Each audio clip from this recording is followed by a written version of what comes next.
The shocking truth about Bruce Lee has just been exposed and and it's coming straight from his 77-year-old longtime friend, Bolo Yeung.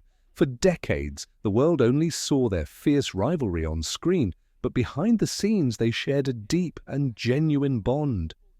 Now, after years of silence, Bolo Yeung has finally decided to break his silence and reveal the untold story millions of fans have been waiting for. Why now? What's driving him to speak out after all this time?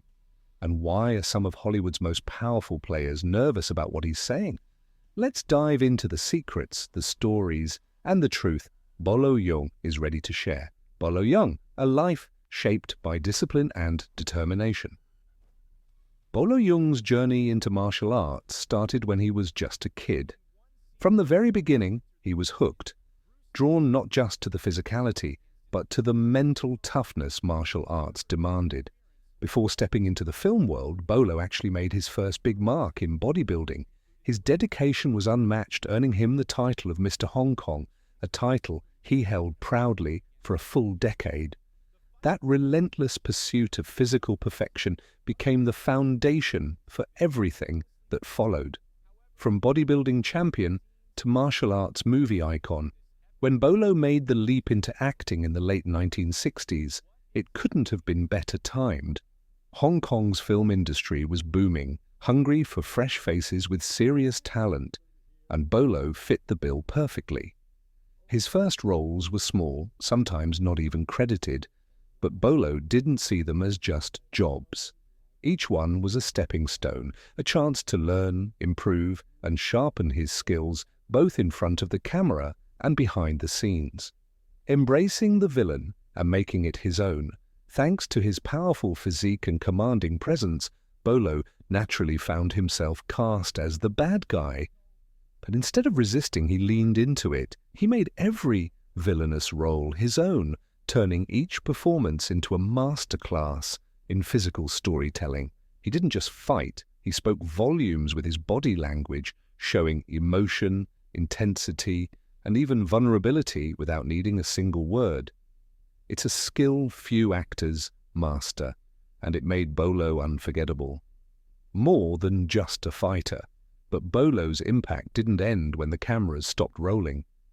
His story, a self-made success built on grit, vision, and relentless hard work, became a source of inspiration for generations of martial artists, actors, and fans. He didn't just play warriors on screen, he embodied the spirit of perseverance in real life, showing what's possible when you fully commit to your passion. The role that changed everything.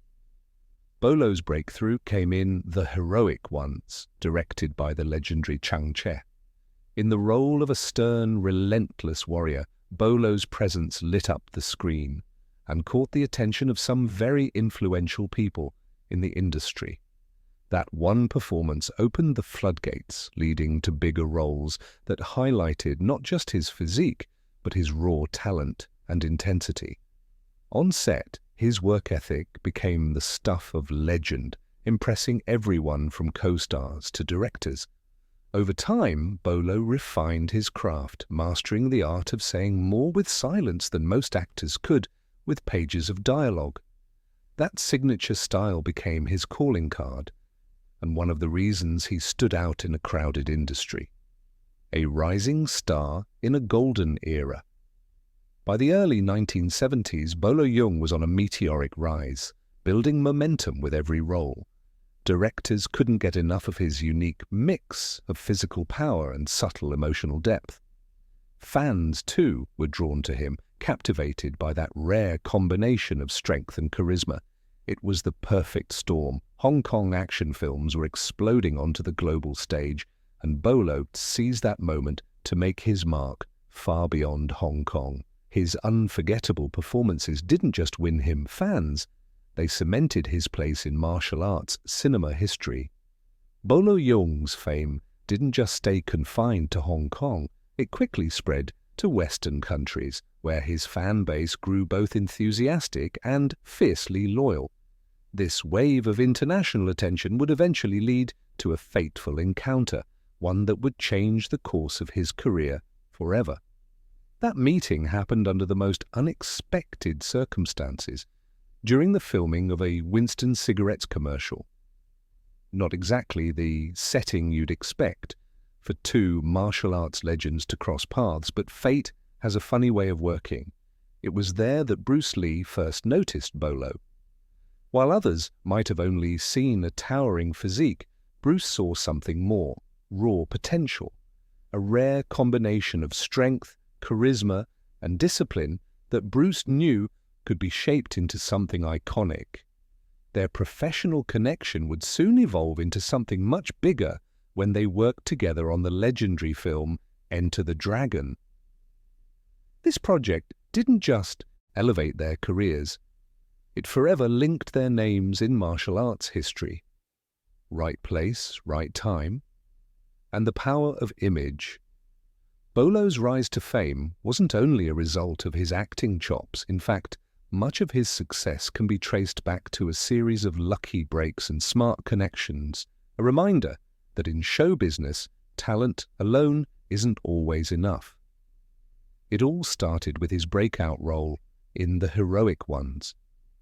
That performance didn't just put him on the map, it set the template for the kinds of roles he would play for most of his career. The intimidating, physically imposing villain. And while some actors might have chafed at being typecast, Bolo embraced it. He knew how to lean into his strengths, using his body, his presence, and his physicality to carve out a space for himself in an industry that often values image over range. More than muscle, the smart strategy. Behind Bolo's success wasn't just about having the right look, it was about understanding how to work the system, leveraging every opportunity to keep himself visible and relevant, even if that meant taking roles that didn't always challenge him dramatically. This might sound a bit superficial, but it's also the reality of many careers in action cinema, especially in the niche world of martial arts films, where physical presence often outweighs emotional depth. How Bruce Lee shaped Bolo's path. While Bolo was steadily building his career, his connection to Bruce Lee became a game changer. Bruce wasn't just a collaborator, he became a mentor, someone who saw beyond Bolo's muscles and helped open doors that might have otherwise stayed closed. Their friendship and professional relationship highlighted a core truth of the entertainment industry. Who you know can matter just as much, sometimes even more, than what you can do. In the cutthroat world of martial arts cinema, relationships could make or break a career, and Bolo knew how to nurture those connections. A turning point. Enter the Dragon. Everything changed with Enter the Dragon. For Bruce Lee, it would tragically become his final film, sealing his legacy as a martial arts icon. For Bolo, it marked the true beginning of his international career, the moment the world outside of Asia took notice. In the film, Bolo played the fearsome right-hand man to the main villain, and his now legendary fight scene with Bruce became a defining moment in martial arts cinema.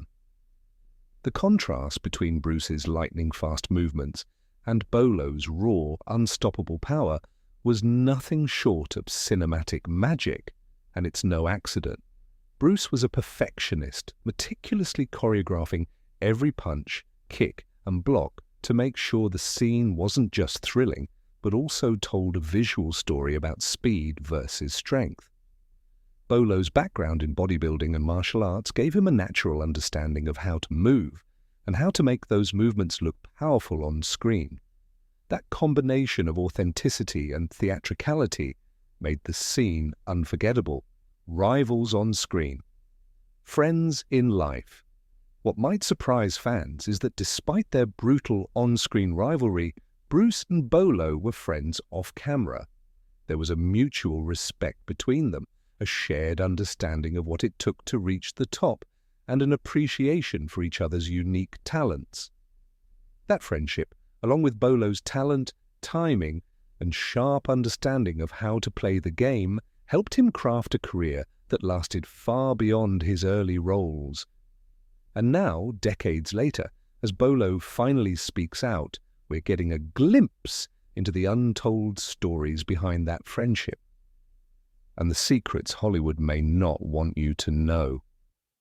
Off-screen, Bruce Lee and Bolo Yeung's bond ran deeper than most fans ever realized, and that personal connection played a big role in the electric chemistry they brought to their on-screen battles.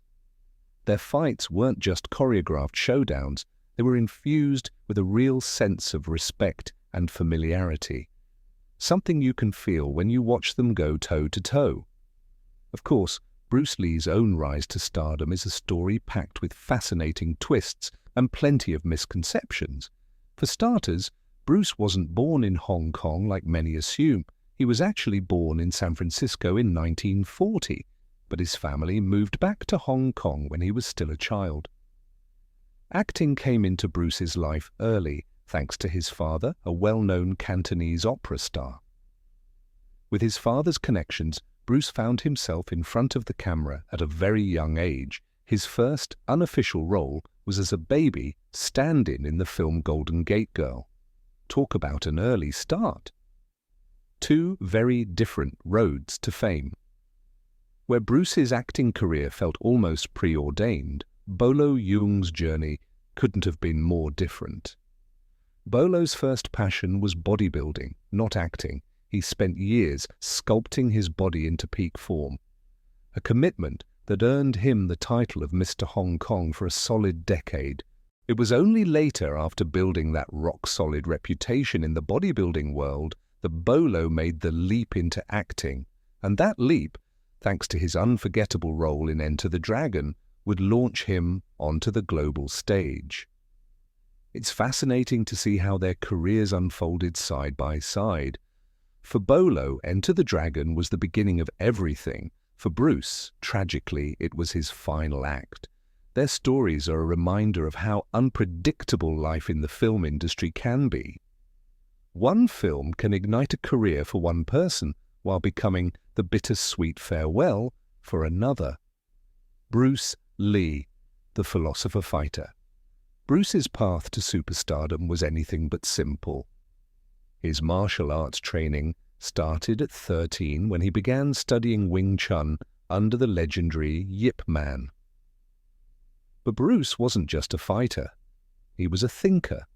His time at the University of Washington saw him blending philosophy with martial arts, eventually leading to the creation of his own fighting philosophy, Jeet Kune Do.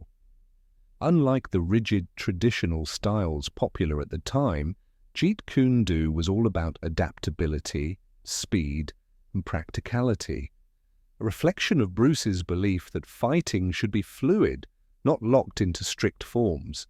Teaching his way into Hollywood, Bruce wasn't just developing new martial arts techniques, he was strategically positioning himself in the heart of Hollywood. By teaching celebrities in Seattle, Oakland, and Los Angeles, Bruce built connections that would eventually open doors for him in the entertainment industry. His first big break came with The Green Hornet, where he played Kato, the crime-fighting sidekick. And while the show only ran for 2 years, it made a much bigger splash in Hong Kong, where Bruce quickly became a household name.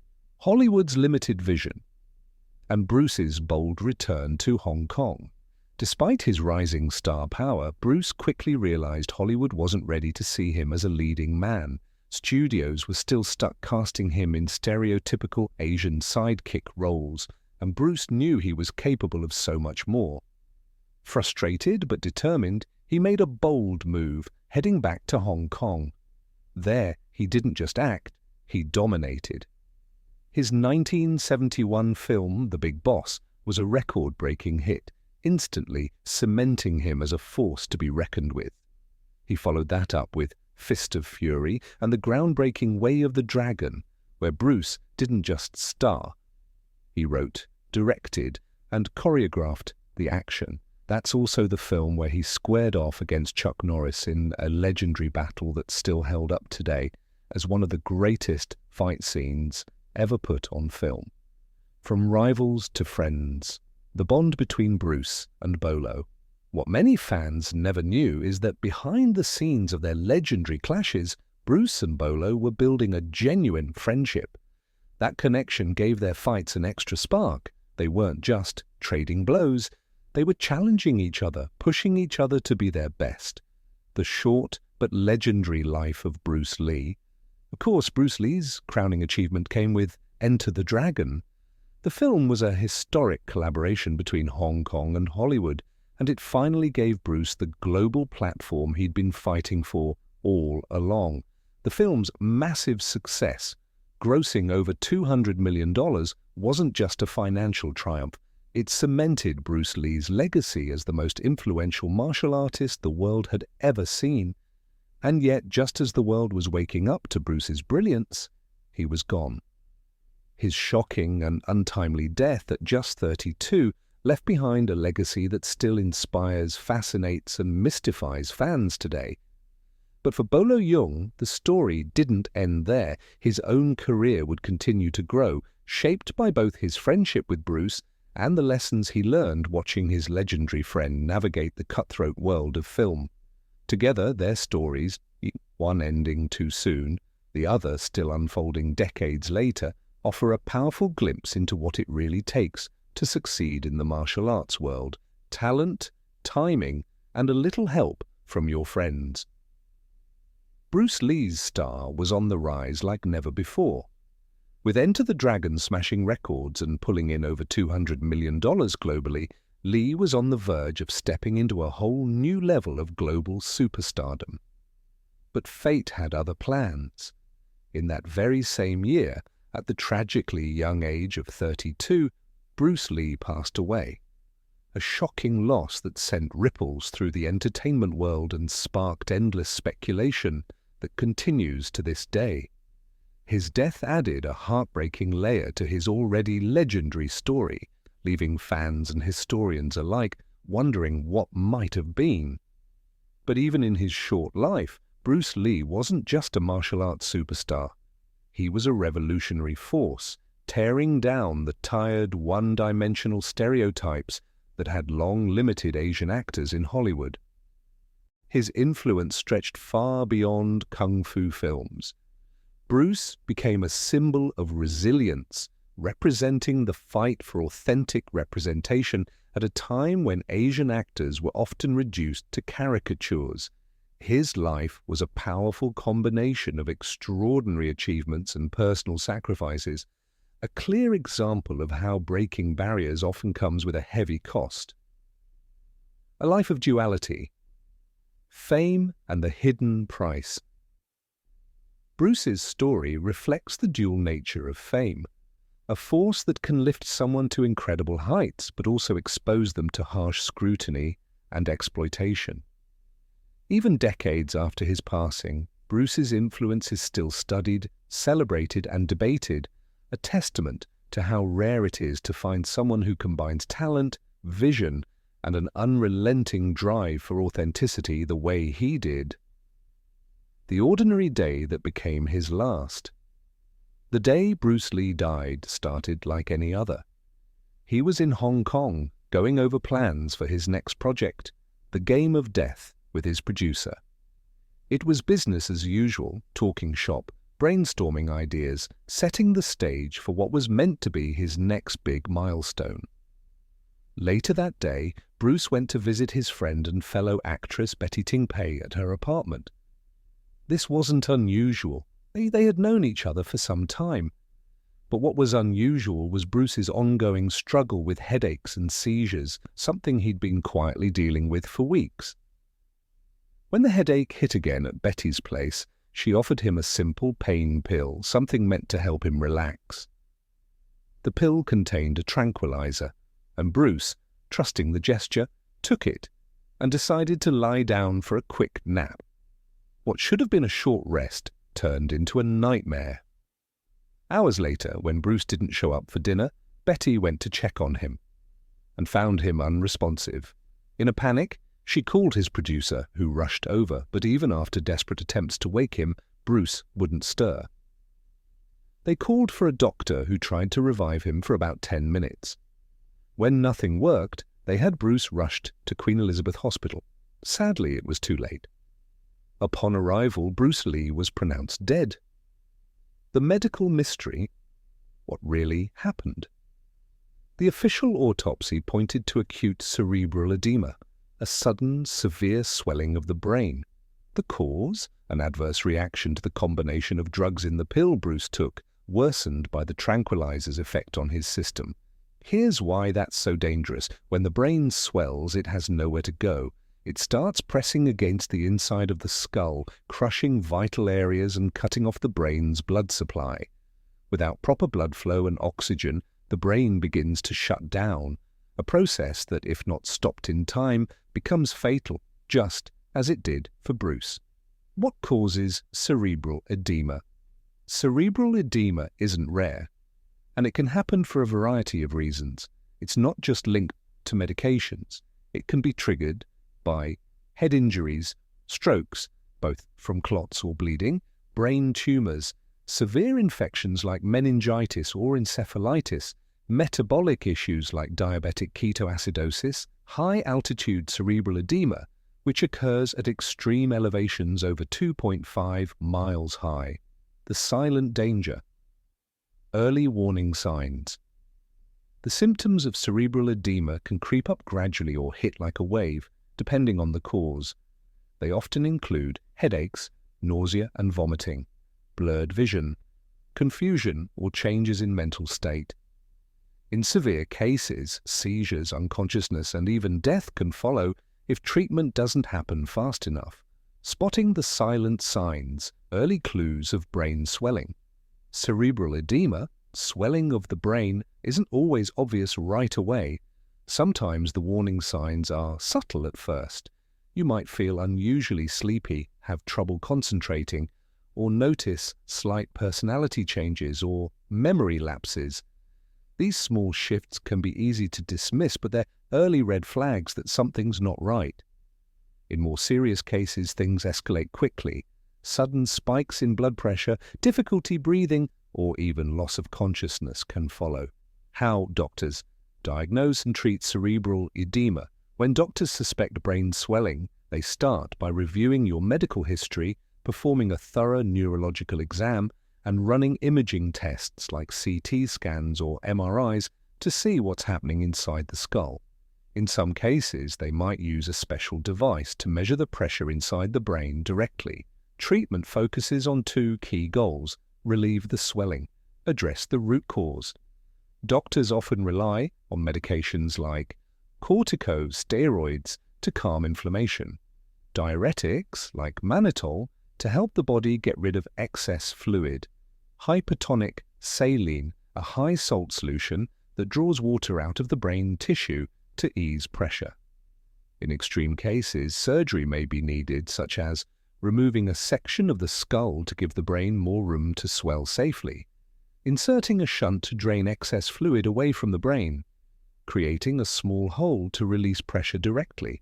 Non-medical approaches can also help, like keeping the patient's head elevated, keeping the room calm and dim to avoid overstimulation, and carefully monitoring fluid and electrolyte levels to prevent further complications. Doctors also watch for fevers, which can worsen swelling, and make sure the patient's breathing and carbon dioxide levels stay in balance. The tragedy that shook the martial arts world. Sadly for Bruce Lee, there wasn't enough time to intervene, and his sudden passing left the martial arts and film world stunned. His death was not just the loss of a beloved icon, but a moment that highlighted the fragility of life, even for someone seemingly as invincible as Bruce. What we know about Bruce Lee's fatal brain swelling. The circumstances surrounding Lee's death raise important questions about how celebrities' health is managed, and sometimes mishandled. Bruce's status and lifestyle may have contributed to the casual treatment of his ongoing symptoms. Headaches and seizures, serious red flags, were brushed aside or self-treated rather than fully investigated. The people closest to him, including the actress who gave him the pain pill and those who rushed to revive him, weren't medically trained and may not have realized the urgency of his condition. This lack of proper medical oversight, especially for someone under the intense physical and mental pressures Lee faced, is a reminder of how even the most famous figures are vulnerable when their health concerns aren't taken seriously. Could earlier care have saved Bruce Lee? The truth is, with early detection and proper medical intervention, cerebral edema can often be managed or even reversed. Treatments like diuretics to reduce fluid, steroids to lower inflammation, hypertonic saline to relieve brain pressure. These approaches work best when they're started early and before the swelling becomes severe. This raises a difficult what-if question. Could faster action have saved Bruce Lee's life? We'll never know for certain, but it's a sobering reminder of how quick medical response can mean the difference between life and death. The bigger picture, celebrity health and high-pressure lifestyles. Bruce's case isn't unique. Celebrities often face intense physical, emotional, and professional pressures, while living in a world where privacy is scarce and quick fixes are all too common. This dangerous mix can lead to overlooked warning signs and inadequate care, especially when trusted friends and assistants, not trained doctors, become the first line of defense. Bruce's story echoes tragedies like Natasha Richardson's. The actress who died after a seemingly minor head injury led to cerebral edema complicated by a brain bleed. Even with access to the best medical care, delays in treatment can turn survivable conditions into fatal ones, especially for public figures constantly on the move. Bruce Lee's legacy lives on. For those who knew him best, like his Enter the Dragon co-star Bolo Yeung, Bruce was more than a martial arts legend. He was a mentor, generously sharing not only techniques from Wing Chun, but also deeper lessons about timing, balance, and precision in both martial arts and life. These lessons stayed with Yeung long after Bruce's death, influencing his own career and shaping his philosophy. In the end, Bruce Lee's legacy is a mix of groundbreaking success and heartbreaking loss. A story that reminds us not just of his unmatched talent, but also of how fragile even the strongest lives can be. Lessons from a legend. Coming from someone like Bruce Lee, every piece of advice carried weight. His insights into training, discipline, and even diet weren't just tips. They were guiding principles for those lucky enough to work alongside him. But as we reflect on Lee's profound influence and his tragic, untimely death, we're left with an uncomfortable question. Do we truly care for the health of our celebrities, or are they seen merely as performers, expected to entertain no matter the cost to their well-being? The deaths of Bruce Lee and actress Natasha Richardson serve as sobering reminders that fame offers no immunity from vulnerability. Behind the glamorous public image is a person, someone whose health can suffer when early warnings are overlooked or medical care is delayed. These tragedies make it clear that we need to rethink how we manage the health and safety of celebrities, whose lives are often lived under relentless pressure and constant scrutiny. Bruce Lee's calm confidence, a studio showdown. One story that Bolo Yeung loved to share reveals just how extraordinary Lee's skill truly was. During the filming of Enter the Dragon, a bold extra decided to test the legend himself, claiming that Bruce Lee was overhyped and that he could prove it in a real fight. Lee didn't get angry. Calmly and quietly, he accepted the challenge. The two men stepped aside to a less crowded corner of the studio, and soon a curious crowd gathered to watch. The extra came at Lee aggressively, but within seconds, Lee's lightning-fast punch landed squarely on the man's head. The speed, precision, and sheer ease with which Lee handled the situation left everyone stunned. including the challenger himself. But Li didn't gloat or celebrate. Instead, he offered to help the extra improve his technique, embodying the humility and generosity that made him so respected, both on and off the screen. The philosophy behind the physique. Li's greatness wasn't just the result of brutal training sessions. His approach to fitness was holistic. He believed that diet was just as crucial as workouts, and he carefully crafted his meals to fuel both his body and mind. Lean proteins, whole foods, and balanced nutrition were staples of his diet, helping him achieve his signature speed, power, and agility. Bolo Yeung was deeply influenced by Li's philosophy, adopting a strict diet and disciplined training regimen that not only kept him in peak shape, but also helped him honor Li's legacy. After Li's passing, Yeung carried that torch into his own martial arts film career, becoming famous for his imposing physique and authentic fight scenes. For Yeung, this wasn't just about building muscle. It was about preserving and promoting the disciplined lifestyle Li had championed. Theories, myths, and lingering questions. Officially, Bruce Li's death was attributed to natural causes, a fatal swelling of the brain triggered by a reaction to medication. But many fans have never fully accepted that explanation. To this day, alternative theories swirl, ranging from conspiracies to outright murder plots. One of the most persistent theories ties Li's death to the Chinese Triad, a notorious network of organized crime syndicates with deep historical roots. According to this theory, Li had refused to pay protection money to the Triads, and in retaliation, they orchestrated his death, disguising it as a medical tragedy. Given Li's rising international fame and his refusal to compromise his principles, some believe he made powerful enemies who saw him as a threat. Who are the Triads? To understand why this theory has such staying power, it helps to know a bit about the Triads themselves. These groups trace their origins all the way back to the 17th century, when they started as secret societies, including the famous Hung Mun, whose mission was to overthrow the Qing dynasty and restore the Ming dynasty. The Triads were built around strict codes of loyalty and brotherhood, but over time they evolved from patriotic secret societies into sophisticated criminal organizations, controlling operations like drug trafficking, extortion, and smuggling. Their influence only grew. During the Republican era, they were even enlisted by the Kuomintang to target political enemies. One of the most infamous episodes came in 1927, when the Green Gang, a prominent triad group, played a key role in the Shanghai Massacre, which targeted members of the Chinese Communist Party. The shadows behind the spotlight. While Bruce Li's official cause of death may be on record, the shadow of these alternative theories still lingers, kept alive by fans who feel the full truth was never told.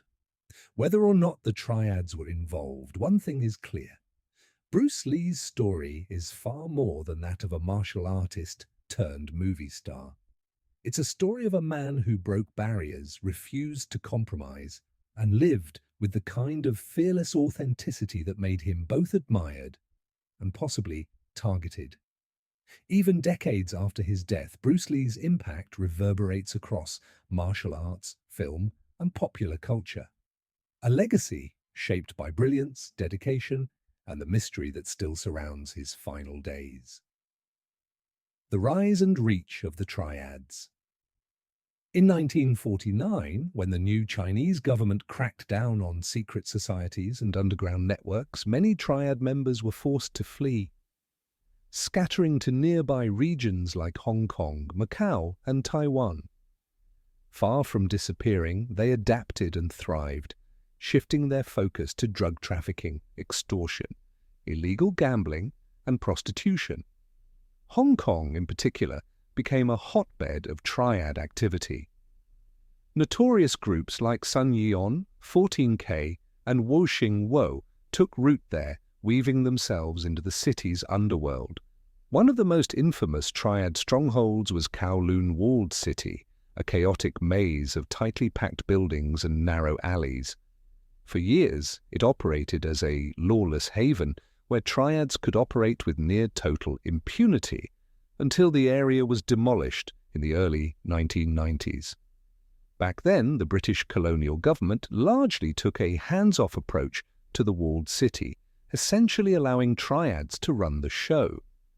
In the 1960s, it was estimated that Hong Kong had around 60 active triad gangs, and as much as 1 in 6 people had some kind of connection to these groups.